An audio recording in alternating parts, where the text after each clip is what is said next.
For Lady Tremaine, her objective is to marry Drizella or Anastasia to the prince. So we've got all of these cards down here that are going to be important to the objective of Lady Tremaine, which we're going to get into right now. So the prince, he has to be played immediately when you pull him out in a fate action, and he's going to be played to the ballroom. Invitation from the king is played to unlock it, and then these ones are played and brought to the ballroom to try to get them to be married to the prince by using the wedding bells.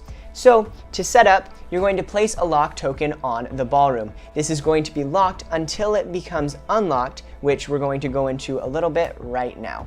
So going to the ball by using the invitation from the king is what unlocks this location and adds this fourth location that Lady Tremaine is able to go to.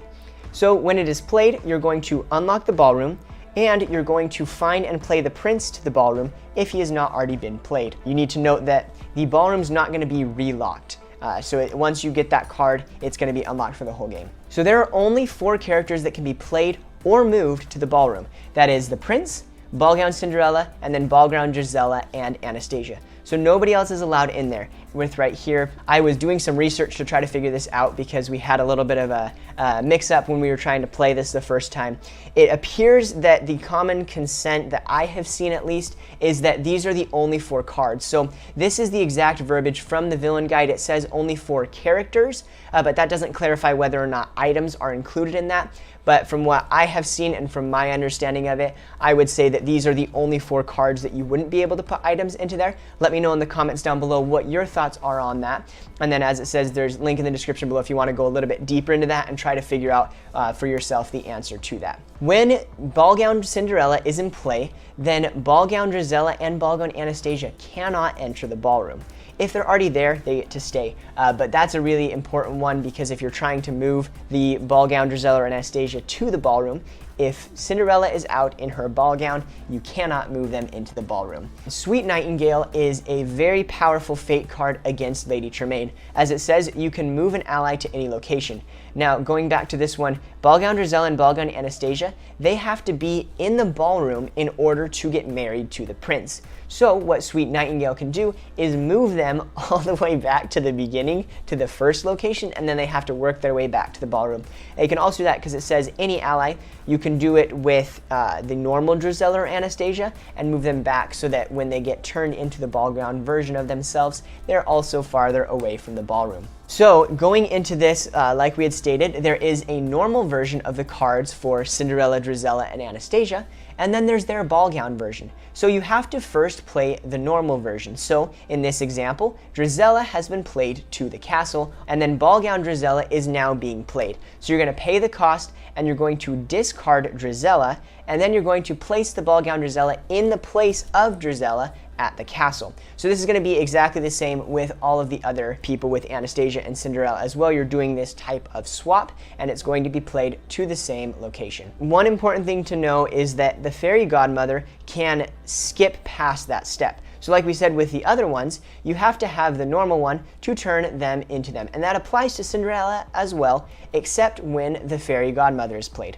This one is going to find and play Ballgown Cinderella regardless of whether or not Cinderella is already there. If Cinderella is there, you're going to do the swap like normal, and if Cinderella is not there, you just put the Ballgown Drizella. Another thing to know is that the fairy godmother also allows that only fate cards can move allies, so that makes it harder for Anastasia and Drizella to get to the ball as well. So this is something that is very unique to Lady Tremaine, is these little trapped tokens. So I've included on the screen here the different 3 cards that can cause the heroes at the top to be trapped. So first is the key. When the key is played, you're going to move Cinderella all the way to Cinderella's room and put a trap token on her.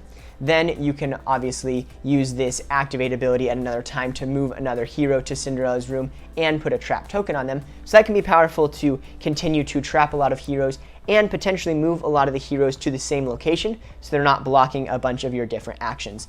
And so like it says here, when you put the trap token, you're literally going to take one of these tokens and put it on the card that is being targeted by that card. Trapped, you just put a trap token on a hero in your realm, and Lucifer, place a trap token on a hero in Lucifer's location. So Remember the key, you're going to move Cinderella, and then the activated ability can move any hero there and trap them. Trapped, you just put a trap token on a hero, and then Lucifer, you're going to place it only if they're in Lucifer's location. And then like it says here, if they're going to be removed, like they're vanquished or something, then you're just going to take the trap token off as well. One thing that you need to understand is that Ball Gown Cinderella cannot be trapped. So all of the other heroes can be, Ball Gown Cinderella cannot be, but you can use the key to move her to Cinderella's room, but you just can't trap her. Okay, so then in addition to that, there are no vanquish actions in Lady Tremaine's location. So you're gonna have to use different things to discard or defeat the fate cards. So You Little Thief, it allows you to defeat Cinderella or Ball Gown Cinderella.